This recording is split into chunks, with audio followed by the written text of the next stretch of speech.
इसको कुछ पता नहीं है, बस यह मुंह खोलता है और केवल दंगे भड़काने का कार्य कर रहा है वसीम रिजवी यति नरसिंहानंद। यति नरसिंहानंद, तू जो अपना कुत्ता लेके जगह जगह भौंक रहा है ना, वसीम रिजवी हिंदू बन गया है। मैं तो कहता हूँ नकली हिंदू तू भी है, वो भी है। अगर असली हिंदू बन गया है तो तू अपने घर शादी करवा देना, अपने भतीजी उतीजी से शादी करवा दे उसका।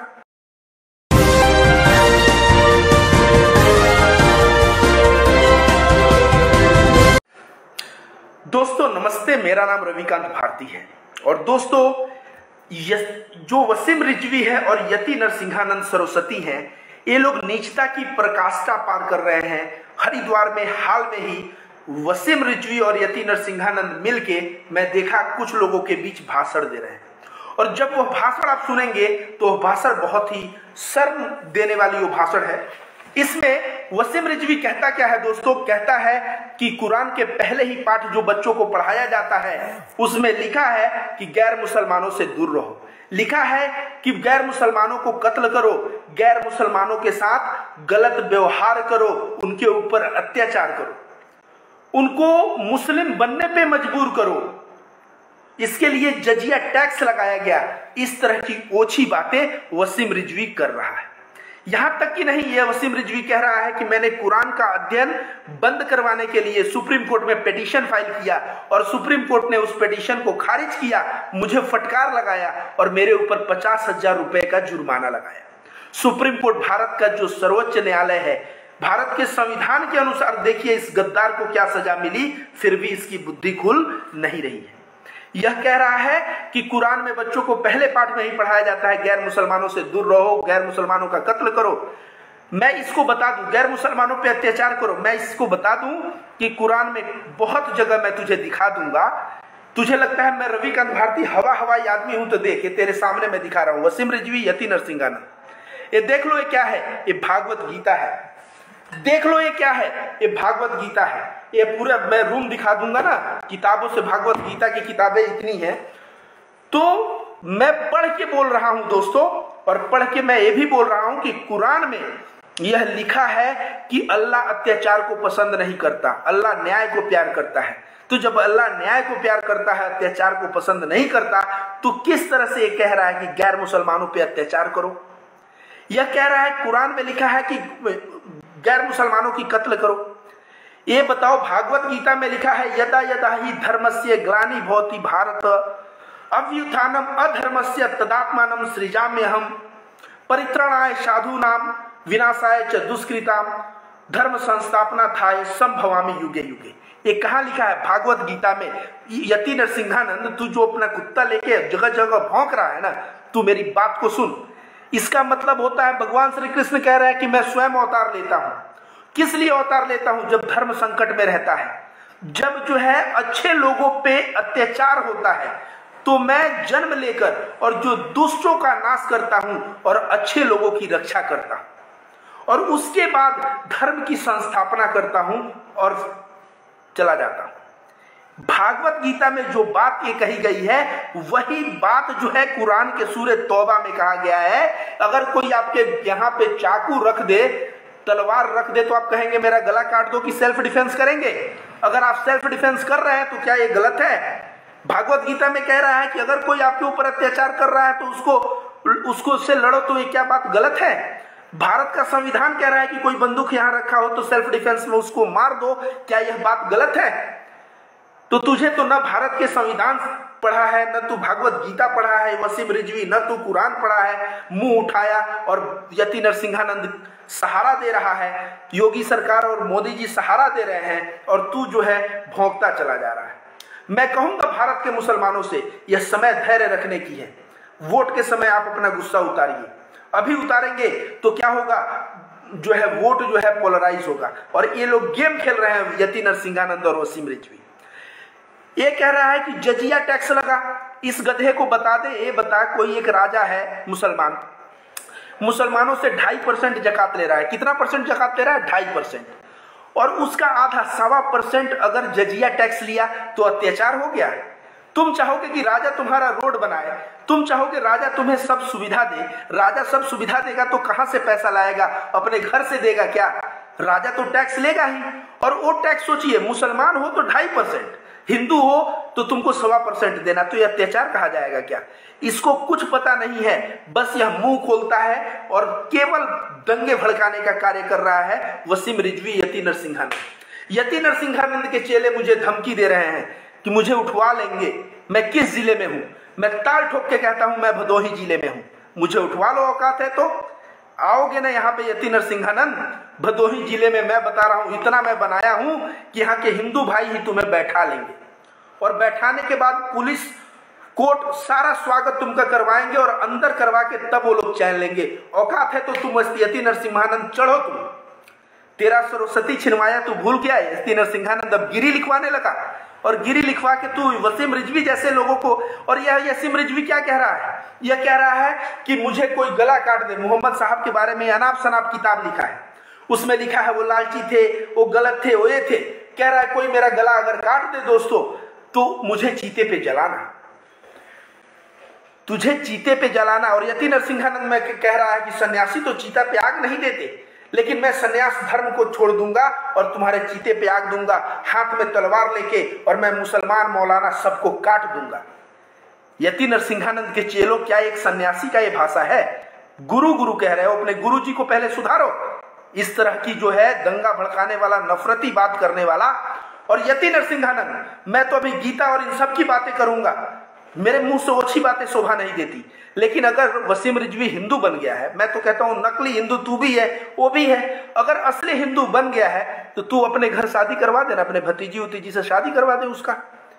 शुद्ध हिंदू बना है तो शुद्ध हिंदू का परिवार तो चलना चाहिए। उसका परिवार तो छोड़ गया, शादी करवा दे, अपने घर शादी करवा दे, ताकि उसके बाल बच्चे हो तो फ्यूचर में भी दिखाते रहेंगे कि ये असली हिंदू का औलाद था। तुम उसको किस जात में रखेगे? ब्राह्मणों के घर शादी करवाओगे उसका? तुम उसको राजपूत में शादी करवाओगे? तुम उसका गोस्वामी में शादी करवाओगे? तुम उसका किस जाति में शादी करवाओगे? उसका जात क्या दोगे? और योगी आदित्यनाथ, आप इन लोगों को इतना छूट दे के रखे हैं, अंदर नहीं कर रहे हैं। जो बंदा लिख रहा है त्रिपुरा चल रहा है उसको अंदर, और इन बंदों को इतना छूट दे के रखे हैं। आपने तो प्रयागराज का नाम, इलाहाबाद का नाम प्रयागराज किया, मुगल सराय का नाम पंडित दीनदयाल उपाध्याय किया। तो आपने जो नाम किया है, क्या ये वसीम रिजवी का नाम हिंदू नहीं देंगे? और देंगे तो कास्ट क्या देंगे? कि इस तरह के जाहिल जो है यति नरसिंहानंद कार्य कर रहा है, इसको शायद पता नहीं क्या कर रहा है। ये वसीम रिजवी कह रहा है कुरान में लिखा है काफिरों को जहां देखो मार दो। अरे यार, काफिरों को जहां देखो मार दो, अगर कुरान में यह बात लिखा हुआ है तो दिखा मुझे। वहां कहा गया है कि जो तुम्हारे गर्दन पे तलवार लाए तो उसकी कत्ल करो, जो तुम्हारे जान को मारने के लिए षड्यंत्र करो तो उसकी कत्ल करो। भागवत गीता में भगवान श्री कृष्ण भी यही कह रहे हैं कि सेल्फ डिफेंस में लड़ाई लड़ो। यही बात कह रहे हैं यदा यदा ही धर्मस्य में। एक मुसलमान बंदा यदा यदा ही धर्मस्य पढ़ रहा था, सुना ये है असली हिंदुस्तान। तुझे थोड़ा सा भी इन सारी चीजों से पता नहीं। आप मोहम्मद साहब के बारे में तू क्या कह रहा है कि मोहम्मद साहब कबीले को अत्याचार किए? पता है उनके तलवार पे क्या लिखा था जिससे लड़ाई हो रही थी? मैं शांति चाहता हूं। भगवान श्री कृष्ण भी क्या कहा है? परित्राणाय साधूनां विनाशाय चतुष्कृतां धर्म संस्थापना था संभवानी युगे युगे। मतलब मैं दुष्टों को कत्ल करता हूं, अच्छे लोगों को बचाता हूं, और उसके बाद शांति स्थापित करके चला जाता हूं। तो ये जो शांति मोहम्मद साहब जो लिखे थे तलवार पे, मैं शांति चाहता हूं, और शांति स्थापित उन्होंने पूरे अरब में किया, और उसके बाद जो है उनकी देहांत हुई। तो क्या यही चीज तो गीता कहता है, यही चीज तो कुरान कहता है? अब तू अगर कुरान को गलत कहेगा तो गीता को भी गलत कहेगा। तू किस तरह का तू आदमी है वसीम रिजवी? थोड़ा सा भी तुझे बुद्धि है कि नहीं? मोहम्मद साहब को तू बोल रहा है लुटेरा थे, और थे बोलता तो चलता। मोहम्मद साहब को तू बोल रहा है लुटेरा था। क्या बंदा है यार, लुटेरा था। मोहम्मद साहब 40 वर्ष में पैगंबर बने, तुझे पता है? 40 वर्ष में। उनका एक नाम है अमीन। अमीन का मतलब जानता है क्या होता है? अमानत को जो सही सलामत रखे। इतने ईमान वाले थे, अमीन उनका नाम था। उनके पास अगर एक नोट छोड़ दो, 10 वर्ष बाद आओ नोट वही पाओगे। उनके पास एक सोना छोड़ दो, 10 वर्ष बाद आओ सोना लेके जाओ। जो बंदा इस तरह का जो है ईमान रखा था, उसका नाम भी अमीन बन गया, मोहम्मद साहब का नाम। दूसरा मोहम्मद साहब का नाम सादिक है।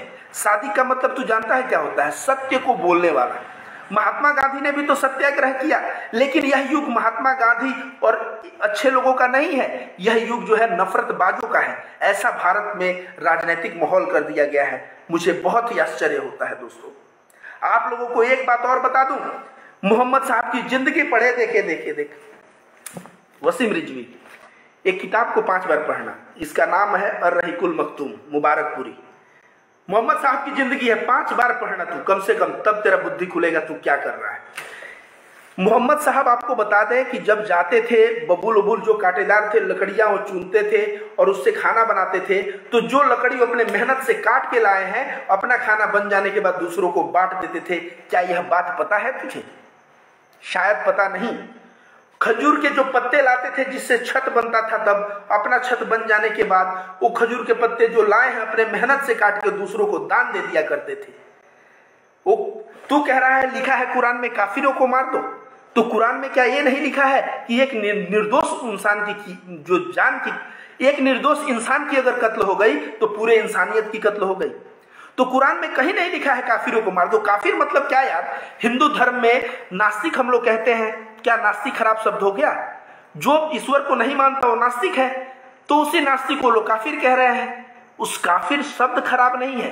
काफिरों के लिए भी इंसाफ की बात आती थी तो उनके साथ अच्छे इंसाफ किए जाते थे। यह बात तुम्हें दिमाग में बैठा लेनी चाहिए। और जो उलूल जुलूल बातें कर रहे हो ना, पैगंबर मोहम्मद की जब जिंदगी पढ़ोगे तो शायद तुम्हारी बुद्धि जो है बहुत अच्छे से खुल जाएगी और इस तरह का अनाप शनाप बात बोलना तुम छोड़ दोगे। मैं नहीं चाह रहा था कि अपना मुंह गंदा करूं यति नरसिंहानंद तेरे जैसे जो है नफरतबाज पे, लेकिन तूने देश में इस तरह का माहौल तू पैदा कर रहा है। तू क्या चाह रहा है भाई कि तू कत्लेआम हो जाए, 100 मुसलमान और 10-20 हिंदू कटेंगे गरीब घर के, तुझको अच्छा लगेगा? अपने चेलों से मुझे फोन करवा के धमकी देता है। अभी भी मैं कह रहा हूं सुधरने का टाइम है, सुधर जाओ।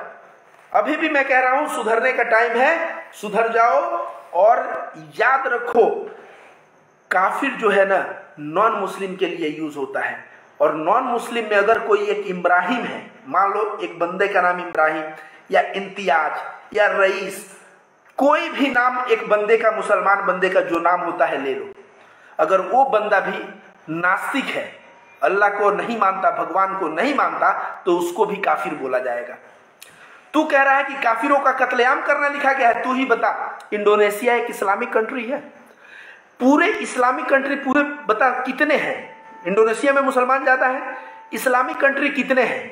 गिनते गिनते उंगली थक जाएगी तेरी। सारे इस्लामिक कंट्री में तुझे मालूम है कि वहां पे हिंदू मुस्लिम जितने भी गैर धर्म के लोग हैं बहुत ही महफूज है। कहीं लिंचिंग का खबर आता है क्या कि गैर मुसलमानों की लिंचिंग हुई? इतने इस्लामिक कंट्री हैं। सऊदी अरब से सीख यार, 26 शमशान घाट बनाया। 26 शमशान घाट किसके लिए? शमशान घाट बनाया 26 शमशान घाट किसके लिए? ताकि जो हिंदू वहां काम करते हैं अगर मर जाएं तो उनका दाह संस्कार हिंदू धर्म के विधि विधान से हो सके। तो वही मैं कह रहा हूं कि जो भी गैर मुसलमान मतलब इस्लामिक कंट्री है, वहां पे गैर मुसलमान कितना महफूज, कितना सुरक्षित, कितने अच्छे से रह रहा है, ये चीज तुझको शायद पता नहीं। अभी जा, ये जो सऊदी अरब है एक इस्लामिक कंट्री है, एक सिटी बसा रहा है। उस सिटी में पूरे वर्ल्ड के जितने भी डॉक्टर इंजीनियर पढ़े लिखे लोग वहां जाएंगे, उनको बसाया जाएगा, चाहे वो किसी भी धर्म से हो, वो पूर्ण रूप से सुरक्षित रहेंगे। ये चीजें सीखनी चाहिए वसीम रिजवी तुम्हें, यति नरसिंहानंद तुम्हें। हिंदू धर्म प्रेम और उदारता का धर्म है। सर्वे भवन्तु सुखिना, सभी लोग सुख में रहे की आकांक्षा हम लोग करते हैं। पूरी पृथ्वी एक परिवार मानते हैं। इस तरह से नफरत फैलाने वाले लोग जो है ना, उस पे हिंदू कभी भी विश्वास नहीं करेगा। और हिंदू, आप लोगों को मैं बोल रहा हूं कि भागवत गीता में ऐसा लिखा है। क्या लिखा है भागवत गीता में? कि अगर दुष्ट लोग अच्छे पे जब एक करते हैं तो भगवान पैदा होते हैं, दुष्टों का नाश करते हैं और फिर से धर्म की स्थापना करते हैं। वही बात तो कुरान में भी लिखा है। ये कह रहा है कुरान जो है ऐसा कहता है वैसा, ऊपर से यति नरसिंहानंद कह रहा है कि मुसलमानों तुम वसीम रिजवी को मारोगे। ये बोल रहे हैं कि इनको जलाने के लिए मैं अब तलवार, सन्यासी का ड्रेस, तलवार लेके लड़ूंगा, हथियार लेके लड़ूंगा। ते क्या लड़ेगा? तेरी औकात है लड़ने को? योगी आदित्यनाथ से मैं कहूंगा कि ऐसा ऐसा ये हिंसक बातें कर रहा है, सरकार को पकड़ के इसको जेल में तुरंत डालना चाहिए और ये जेल में बंदा सड़ना चाहिए, तब इसकी बुद्धि खुलेगी। आप सभी को बताने में मुझे थोड़ा शर्म आ रहा है। ये अभी नया टाइटल लिया है यति नरसिंहानंद गिरी। ये गिरी जो है ना, मेरा भारतीय गिरी पूरी पर्वत दशनामी गोस्वामी में आता है। मैं कहीं ना कहीं आप देखिए, मैं जिस बिरादरी से हूं उसी बिरादरी का वो टाइटल गिरी लेके घूम रहा है। पहले सरस्वती लगाता था, मैंने सरस्वती छिनवाया, अब गिरी लगा रहा है। इसको मैं बता रहा हूं, एक नहीं ऐसे 50 संगठनों से मैं बाहर करवाऊंगा और इसका गिरी का टाइटल छिनवाऊंगा। मेरा नाम रविकांत भारती। और वसीम रिजवी, तुझे सुप्रीम कोर्ट ने 50,000 का फाइन डाला, फटकार लगाया, तुझे समझ में नहीं आया? अभी मैं बंगाल से तेरे ऊपर FIR करने वाला और तुझको मैं अच्छे से बंगाल दौरा करवाऊंगा, क्योंकि सुप्रीम कोर्ट इस बार 50,000 का फाइन लगाया है ना। इस बार जब मामला सुप्रीम कोर्ट में जाएगा तो तेरे ऊपर उम्र कैद होगा तेरा, या कई वर्षों जेल में सड़ेगा। इसलिए कह रहे हैं कि ये जो मोहम्मद साहब के बारे में जो मुंह खोल के जहर उगल रहे हो, लुटेरा सुटेरा क्या क्या बोल रहे हो, थोड़ा यार जबान को लगाम लगाओ यार। तुम किसी भी धर्म, हमारे हिंदू धर्म के भगवान श्री कृष्ण को कोई कुछ बोले, हमारे हिंदू धर्म के बारे में किसी देवता के बारे में कोई कुछ बोले, मुझे भी बुरा लगेगा और मैं सामने वाले को समझाने का प्रयास करूंगा कि यह बात गलत है। हालांकि हिंदू धर्म में कहा गया है कि अज्ञानी लोग हैं उनको समझाओ, और यही बात कुरान में भी कहा गया है कि सबसे विनम्र से पेश आओ, अपने अखलाक को अच्छा करो, अपना ऐसा चरित्र करो कि लोग तुमसे प्रभावित हों। कभी भी ये नहीं कहा गया है कि मारो काटो तो ये करो। जाजिया टैक्स अत्याचार है, 2.5% जकात देना अत्याचार नहीं है। जब मुसलमान 2.5% जकात दे रहा है, तू देख रहा है उसी राज्य में, और वहां 1.25% हिंदुओं से टैक्स ले लिया गया, तो तुझे वसीम रिजवी जजिया का याद आ गया? सुधर जा तू कह रहा है जनसंख्या जो है बहुत बढ़ गई है, और जब जनसंख्या बिल आया तो मुसलमान बिल बिला रहे थे। योगी आदित्यनाथ कितने भाई हैं? मोदी जी कितने भाई हैं? प्रवीण तोगड़िया, मोहन भागवत, ये सब कितने भाई हैं? क्या तुझे पता है कितने भाई बहन हैं? मुसलमानों की जनसंख्या बढ़ती तो परसेंटेज उनका नहीं बढ़ता, उनका परसेंटेज लगभग वही है। हिंदुओं का परसेंटेज लगभग थोड़ा सा बढ़ा ही है, क्रिश्चियन सबसे ज्यादा बढ़ा है। तो जनसंख्या का अनुपात वही है। तू गा रहा है कि जनसंख्या जनसंख्या जनसंख्या, तू ये कह रहा है सरकार पे जनसंख्या बोझ। रे गधे, जब भारत आजाद हुआ था तो भारत की जनसंख्या 32 करोड़ के आसपास थी। उस वक्त महात्मा गांधी एक आधा धोती पहन के घूमते थे। क्यों? वो देश में मैसेज दे रहे थे, कपड़ा कम पहनो, कपड़ा कम है। एक औरतें 10 दिन साड़ी एक ही पहनती थी, ये मालूम है तुझे? खाने को लोगों को एक टाइम नसीब होता था, क्या तुझे ये मालूम है? आज भारत की जनसंख्या 130 करोड़ है, 2 टाइम का भोजन मिल रहा है, कपड़ा एक या 10-10 सेट लोगों के पास है। जनसंख्या अगर समस्या होता तो सब लोग तो भीख मांग रहे होते, भूखे नाच रहे होते। जनसंख्या समस्या है, जनसंख्या कदापि समस्या नहीं है। और जनसंख्या के खिलाफ तू चल उत्तर प्रदेश के दलित बस्तियों में, ओबीसी बस्तियों में, यहां तक कि ब्राह्मण बस्तियों में चल, मैं सुनवाता हूं। आगे और बोलेगा जनसंख्या के बारे में तो पीटा जाएगा, क्योंकि वहां के लोगों का मानना है कि मेरा कितना बच्चा होगा, क्या होगा, ये मेरी आजादी है। लोगों को शिक्षित करो, लोगों को समृद्ध बनाओ, तब देखो जनसंख्या जो है आपको ऑटोमेटिक जनसंख्या कम होगा। लोगों को शिक्षित बनाओगे, इंटरकास्ट मैरिज होगा, इंटर रिलीजियन मैरिज होगा। जब ऐसी चीजें होगी समाज में समानता स्थापित होगा। अभी भी जात पात, हिंदू मुस्लिम ये सब लेके पड़े हुए हो, न तुम गीता पढ़ते हो, न तुम ये पढ़ रहे हो। मैं कहूंगा यति नरसिंहानंद को तू ये भी पढ़, मैं कहूंगा तू श्रीमद् भागवत गीता पढ़, बुद्धि खुल जाएगी तेरी। और वसीम रिजवी तू भी कुरान और मोहम्मद साहब की जिंदगी पढ़, बुद्धि तेरी खुल जाएगी। और तू बता रहा है कि अपने चेले से मुझे कि तू कहां है, और धमकी दिलवा रहा है यति नरसिंहानंद। रविकांत भारती डरने वाला नहीं। और मैं देश की जो आर्मी है ना, आर्मी उनका एक संगठन है, उस संगठन में मुझे इनवाइट किया गया है कि मैं आपका स्वागत करना चाहता हूं। मैं दिल्ली जा रहा हूं, मेरा स्वागत वो लोग करना चाहते हैं। मैंने कहा ये आपकी बड़प्पन है। देश का आर्मी भी मेरे साथ है, वो सब हिंदू हैं, वो हिंदू भी मेरे साथ हैं। और ये जो तू नफरत परोस रहा है ना यति नरसिंहानंद और वसीम रिजवी, ये नफरत इस देश में चलेगा नहीं, तू देख लेना। और मुसलमानों से एक अपील है कि आप लोग चुनाव के दिन रिएक्ट करिए, इसके पहले रिएक्ट मत करिए। और हिंदू भाइयों से मेरा अपील है कि हिंदू भाइयों मेरी बातों को समझो, गीता क्या कहता है जानो, कुरान क्या कहता है जानो। आपस में किसी की गलत बातों में पड़ के आपस में युद्ध करना, लड़ाई करना, हत्या करना, इस सरासर मूर्खता वाली कार्य है। इसी के साथ मैं अपने वाणी को विराम दे रहा हूं। धन्यवाद।